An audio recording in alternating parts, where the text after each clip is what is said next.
লামাই নদী তীর দখল করে তামাক চাষ করার বিরুদ্ধে উপজেলা নির্বাহী প্রশাসনের অভিযান। প্রতিনিধি কবির হোসেন রাকিব। বান্দরবানের লামা উপজেলার মেরাখোলা নামক এলাকায় নদীর তীর হতে 50 ফুট জায়গা ফাঁকা না রেখে তামাক চাষ করায় উপজেলা প্রশাসনের উদ্যোগে অভিযান পরিচালনা করা হয়েছে। 1 জানুয়ারি 2026 তারিখ উপজেলা নির্বাহী অফিসার ও এক্সিকিউটিভ ম্যাজিস্ট্রেট মোহাম্মদ মঈনুদ্দিনের নেতৃত্বে অভিযান পরিচালনা করা হয়। উক্ত অভিযান পরিচালনাকালে দেখা যায়, নদীর চর ও তীরবর্তী এলাকা দখল করে কৃষকরা তামাকের চারা রোপণ করেছেন, যা পরিবেশ ও নদীর তীর সংরক্ষণ নীতিমালার পরিপন্থী।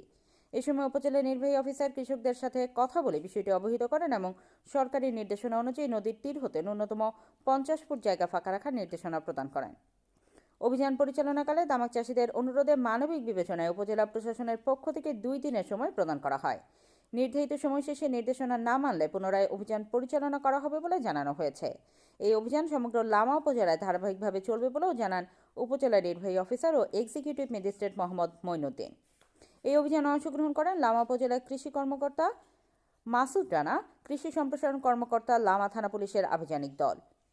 নদীর তীর ও পরিবেশ সুরক্ষায় এই উদ্যোগকে স্বাগত জানিয়েছেন আন্তর্জাতিক মানবাধিকার আইন সহায়তা প্রদানকারী সংস্থা সহ স্থানীয়রা।